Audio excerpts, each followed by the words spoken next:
Ocak 897. Roma'nın kalbindeki Lateran Bazilikası'nda bir mahkeme toplanıyor. Sanık 9 aydır ölü olan bir adam, bir papa. Cübbesi giydirilmiş, bir tahta oturtulmuş. Sanki hala hüküm sürüyormuş gibi. Karşısında ayakta duran, onu suçlayan adam da bir papa. Halefi, 6. Stefan. Bir ölüyü kendi ardılı yargılıyor. Cesedin yanına onu savunması için genç, korkmuş bir diyakoz dikiliyor. Bir cesedin nasıl bir savunması olabilir ki? Salonu dolduran din adamları bile gözlerine inanamıyor. Bu adam neden öldükten 9 ay sonra hala bir suçlamayla karşı karşıya? Ve neden onu yargılayan, tam da onu papalığa hazırlayan, onu piskopos olarak kutsayan adamın kendisi? Ve bu tuhaf, ürkütücü duruşmanın birkaç ay içinde bir depremi, bir isyanı, bir papanın boğdurulmasını tetikleyeceğini o gün kimse tahmin edemezdi. Üstelik bu sadece bir intikam hikayesi değil, bir imparatorluk tacının, iki rakip hanedanın ve bir kilisenin neredeyse 100 yıl sürecek çöküşünün de başlangıcı. Bu tuhaf duruşmayı anlamak için önce sandalyedeki o cesede, yaşarken kim olduğuna gidelim. Formosus, muhtemelen Roma doğumlu, sıradan bir din adamı olarak başlamamıştı kariyerine. 864'te Papa 1. Nikolas onu Porto Santa Rufina'nın kardinal piskoposu yapar. Roma'nın kapı komşusu, stratejik bir piskopostu. 2 yıl sonra Formosus'a çok daha büyük bir görev verilir. Bulgar Prensi Boris'in sarayına papalık elçisi olarak gitmek.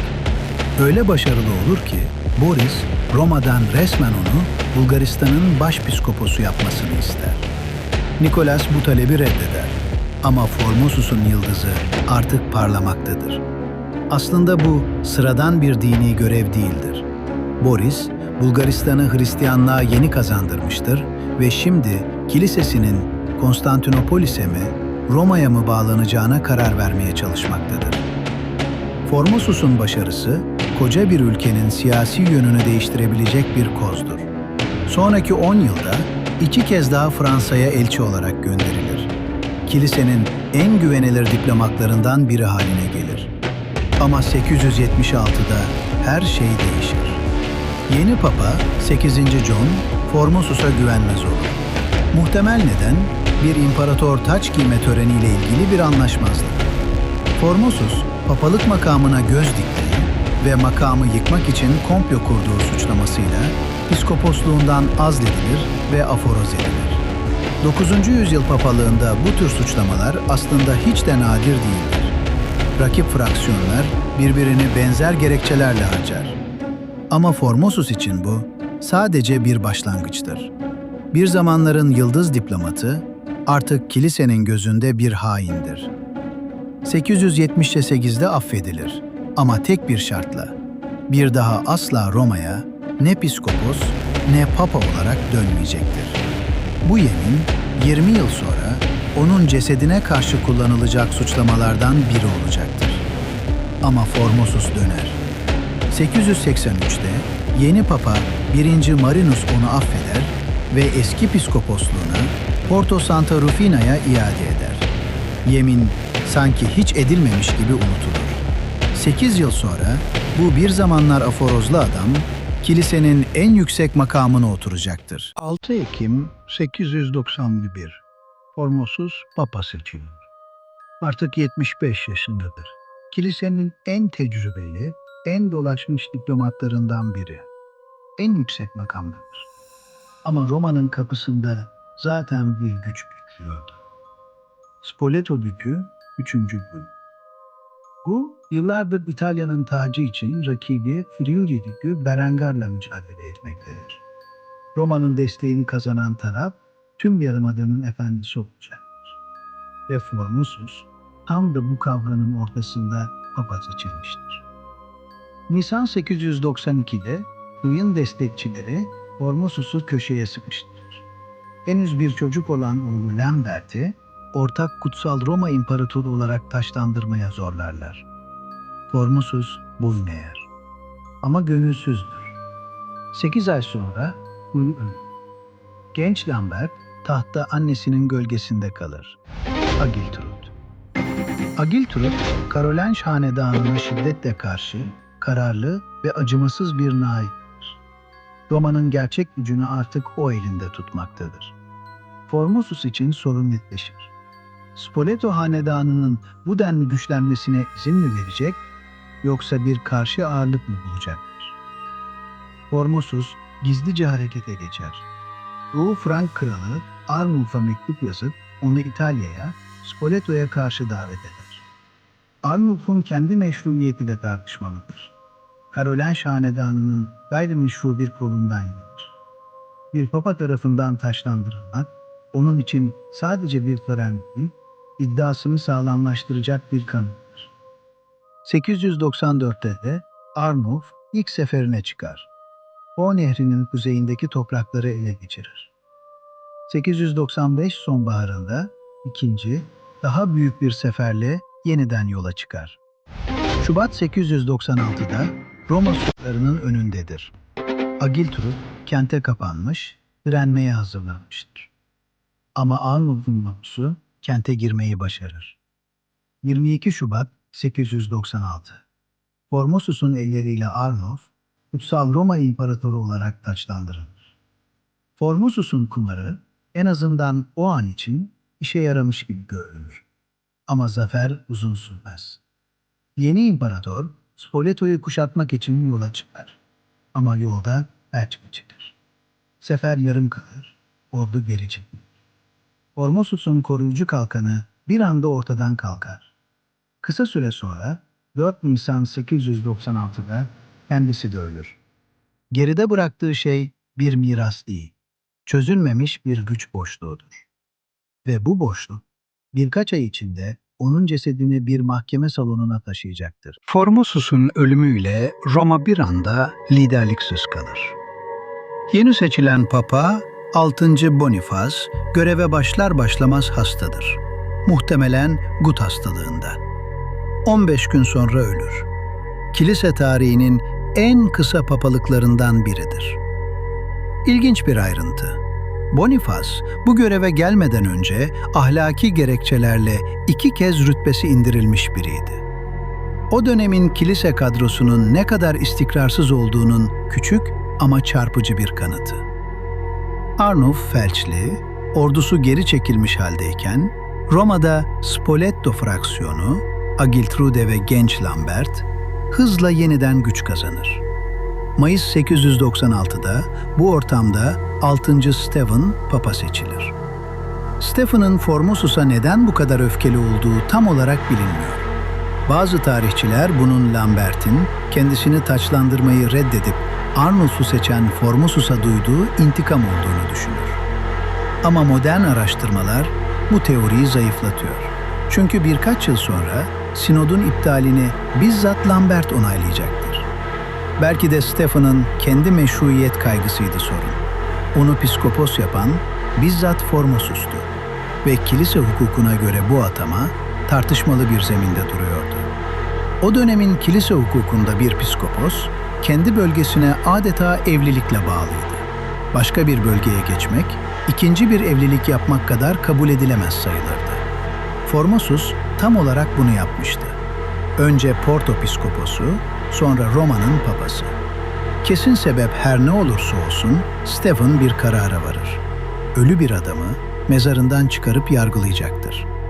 Ocak 897'de Lateran Bazilikası'nın kapıları bunun için açılır. 9 ay önce gömülen Formosus'un mezarı açılır. Cesedi çıkarılır, Lateran Bazilikası'na taşınır. Papalık cübbesi bir kez daha giydirilir. Sanki hala görevdeymiş gibi. Ceset bir tahta oturtulur, dimdik. Salon dolar, din adamları, soylular, meraklı gözler. Bu küçük, kapalı bir toplantı değildir. Roma'nın önde gelen din adamlarının çoğu tanıklık etmeye adeta zorlanmıştır. Çoğu dehşete düşmüş. Ama kimse itiraz edecek cesareti bulamaz. Genç bir diyakoz cesedin savunmasını üstlenmeye zorlanır. Salon sessizleşir. Kalkar ve doğrudan cesede seslenir. Dönemin tarihçisi Liutprand of Cremona'ya göre şöyle sorar. Porto piskoposuyken nasıl bu kadar hırsla evrensel Roma kürsüsünü gasp ettin? Kilise hukukuna aykırı biçimde bir piskoposluktan diğerine geç. Porto'dan Roma'ya. İkinci suçlama. Yıllar önce soyede ettiği bir daha asla Roma'ya dönmeyeceğim yeminini bozmak. Yalancı şahitlik. Üçüncü ve son suçlama. Piskoposken teknik olarak sıradan biri sayılacak şekilde papalık makamını gasp etmek. Diakoz, cesedin adına konuşmaya çalışır. Ama karar zaten verilmiştir. Ceset suçlu bulunur. Salonda kimse alkışlamaz. Ama kimse de itiraz etmez. Sadece donmuş, dehşete düşmüş bir sessizlik. Stephen, Formosus'un kutsama yaparken kullandığı sağ eldeki 3 parmağını kestirir. Papalık cübbesi soyulur. Formosus'un papalığı boyunca yaptığı her atama, her tören geçersiz sayılır. Bu, Stephen'ın kendi piskoposluk atamasını da içerir. Bu sadece bir intikam değildir. Pratik bir felakettir. Formosus'un 5 yıllık papalığında atadığı her piskopos, her rahip, Hristiyanlık aleminin dört bir yanında bir anda gerçek değil ilan edilmiştir. Kendi meşruiyetini geçersiz kılan bir kararla kendi rakibini yok etmeyi seçmiştir. Ceset önce sıradan bir mezara, sonra oradan çıkarılıp Tiber Nehri'ne atıldı. Stephen davasını kazandığını düşünür. Ama Roma bu görüntüyü unutmayacaktır. Duruşmanın hemen ardından aynı dönemde Roma'yı şiddetli bir deprem sarsar. Lateran Bazilikası'nın çatısının büyük dindar Roma halkı için bu bir tesadüf değildir. Tanrı'nın cesede yapılana öfkelendiğinin okunur. Aynı günlerde bir efsane yayılır. Bir balıkçı ağına takılan Formosus'un cesedini nehirden çıkarmıştır. Cesedin etrafında mucizeler görüldüğü anlatılır. Hatta aziz heykellerinin onu selamladığı bile söylenir. Gerçek mi, efsane mi bilinmiyor. Ama Roma'da hızla yayılır. Halkın öfkesi büyür. Temmuz-Ağustos 897'de bir isyan patlak verir. Stephen VI tahtından zorla indirilir, hapse atılır. Kısa süre sonra hücresinde boğularak öldürülür. Kısa bir papalığın Romanus ardından Papa II. Theodor göreve gelir gelmez bir sinod toplar. Kadavra sinodunu geçersiz ilan eder. Formosus'u papalık cübbesiyle Aziz Petrus Bazilikası'nda yeniden 3. kez gömer. 898'de göreve gelen Papa 9. John, Roma'da ve Ravenna'da ayrı sinodlar toplayarak kararı bir kez daha onaylar. Duruşma kayıtlarını yaktırır, sinoda katılan 7 kardinali aforoz eder ve ölü bir papanın bir daha asla yargılanamayacağına dair resmi bir yasak koyar. Bu yasak kağıt üzerinde kalmaz. Sonraki 1000 yılda Roma'da bir daha hiçbir ölü papa mahkemeye çıkarılmaz. Kadavra Sinodu, kilise hukukunda kalıcı bir sınır çizer. Adalet en azından kağıt üzerinde yerini bulmuş gibi görünür. Ama Roma'nın hikayesi burada bitmez. 10 yıl kadar sonra 904'te tahta çıkan Papa 3. Sergius'un ilk işlerinden biri geçmişi bir kez daha tersine çevirmek olur. Sergius, gençliğinde bizzat Kadavra Sinodu'na katılmış biriydi. Formosus'u bir kez daha suçlu ilan eder. Stephen VI'nın mezar taşına onu öven bir metiye bile yazdırır. Mahkemesi 10 yıl sonra ikinci perdesini açar. Sergius, ekibini Papa 5. Leo ve karşı Papa Kristof iddia edilir. Sergius'un adı, güçlü Roma soylusu Theophylakt'ın kızı Marozia ile de anılır. Bu ilişkiden doğan çocuk bir gün papalık tahtına oturacak mıdır? Evet, yıllar sonra bu çocuk Papa 11. John olarak taç giyecek.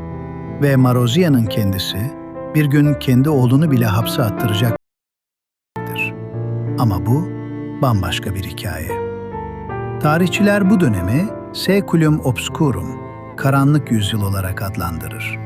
Papalığın neredeyse 100 yıl Roma'nın güçlü ailelerinin elinde bir siyasi araca dönüştüğü dönem. Bu kaosun ortasında Napoli'den bir keşiş, Auxilius, sessizce bir savunma yazıyordu.